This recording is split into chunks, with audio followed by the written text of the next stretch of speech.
Hi, everybody. Welcome back to the original adventures of Hank the Cowdog.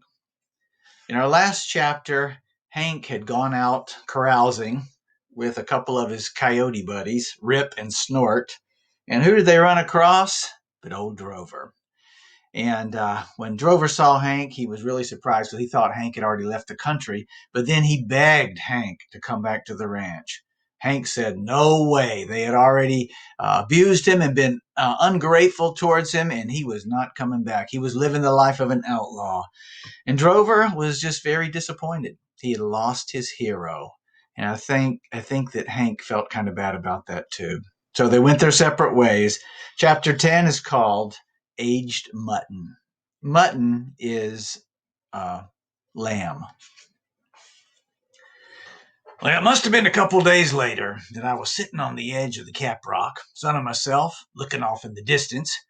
I'd been there most of the day, thinking about things, and just enjoying the quiet. The coyote village was awful noisy. Seemed that somebody was always in the midst of a squabble. When a husband and wife had a difference of opinion, they just by George had a knockdown, drag out fight right there in front of everybody. Nobody ever seemed to get hurt in these brawls, and I guess they managed to solve their problems, but I could never get used to the noise of it. And the hair. After one of them family fights, the air was full of fur. A guy could hardly breathe for the hair. Then there was the kids. There must have been 10 or 12 pups in the village. Let me tell you about coyote pups. Now, a dog pup is kind of cute. I'm not real fond of babies, understand, but even I have to admit that a little old cowdog pup is pretty cute.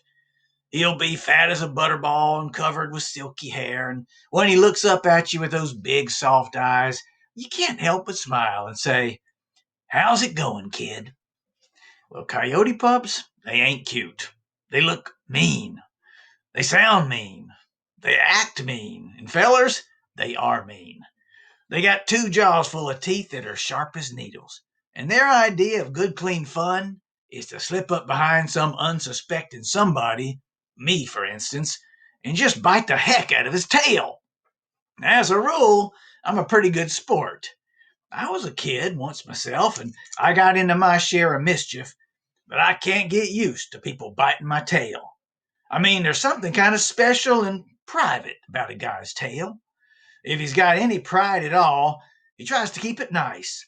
And he's a little fussy about scabs and bald spots and tooth marks and slobber and all that stuff. What I'm saying is that my tail ain't a play toy.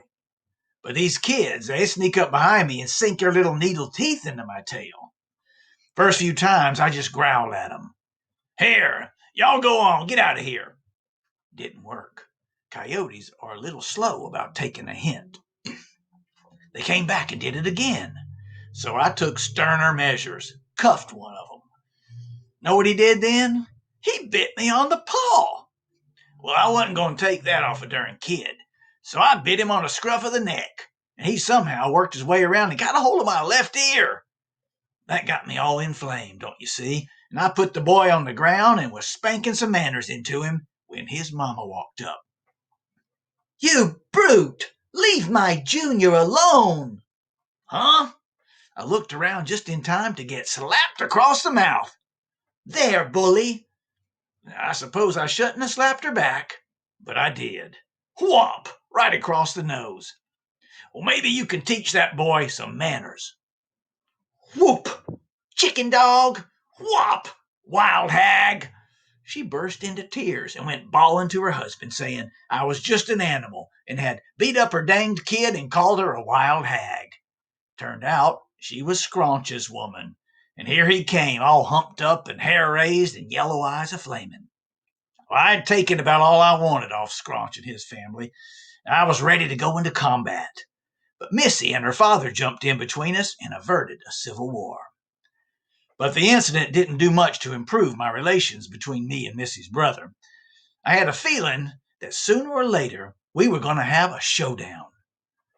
The funny thing about all this, them coyotes didn't mind chewing on each other. I mean, they were fighting all the time. But when I tried it, they didn't like it. made me think that no matter how long I stayed there, they would always think of me as an outsider. Anyway, I was sitting on the ledge off to myself and away from the noise when Missy came up behind me. She nuzzled me with her nose and ran her claws down my backbone. She knew I liked that. Something wrong? Hunk looked sad. Oh, it's nothing. Just wanted to be alone, I guess. Not enjoy other coyote? Well, do you ever get tired of all the noise? All the fighting and yelling? She shook her head. That happy sound. When coyote happy, make bunch noise. When we married, we happy, make bunch noise too. I see, yeah. Well, I guess we have that to look forward to, don't we? When pup come, even more noise. Oh boy. Oh boy. Hunk not be sad.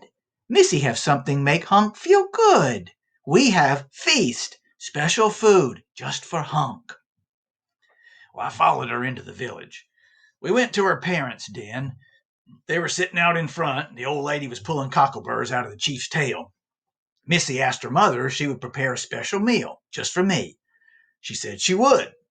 So she left and was gone for 10 or 15 minutes.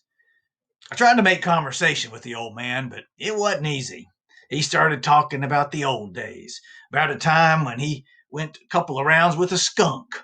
He seemed to think this story was hilarious. I thought it was moderately funny. The chief was still cackling at his own wonderful story when the old lady returned, dragging in some horrible stinking something or other. I turned to Missy. What's that?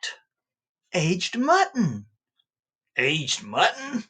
She nodded and smiled. Special feast. Make Hunk forget sadness. Aged mutton. Well, no doubt it had been buried for a while. It was green, dotted here and there with white spots, which turned out to be maggots. The smell alone could have taken the paint off a corral fence. The taste of such rot was just too horrible to imagine. The old lady dragged it up and dropped it right at my feet. When she smiled at me, she looked an awful lot like her daughter, except she had several teeth missing and some of that green stuff hanging from her lower lip. Meat aged for many months, just right for Hunk now. The old man threw his head back, let out a howl, and dived right into it. The old lady did the same. Missy did the same. I took a deep breath, said a little prayer, and I dove in too. Let's don't go into any details. It was bad. It was so bad that there are really no words to describe it, so I'll just say no more. An hour later, I was laying down with my head over a cliff. I had emptied my body of everything but blood and a few bones. Missy stood over me, stroking my brow. She had been very nice about it. They all had been, even my future mother-in-law. She had decided that I had drunk some brackish water, and that's what made me sick. Hunk feel better now? Feel better, sort of. Hunk like coyote feast? Oh boy. Oh boy. Now Hunk make ready for big raid. I raised up my head. Huh? That was the first I'd heard about the raid. This was going to be my big chance to prove to Missy's ma and pa that I was worthy of their daughter. Scraunch was putting the deal together. A raid on the ranch. And that's the end of that chapter. There's a picture of Hank with his head hanging low after just having thrown up that aged mutton, that rotten mutton. It takes a strong stomach to handle something like that. But the coyotes seem to love it. Anyway, they're putting together a raid of Hank's ranch. So is he going to participate in that? Is he going to go raid his own ranch and go up against Drover? I don't know. We'll find out. Chapter 11 is called The Attack on the Ranch. Thanks for joining me. I'll see you next time.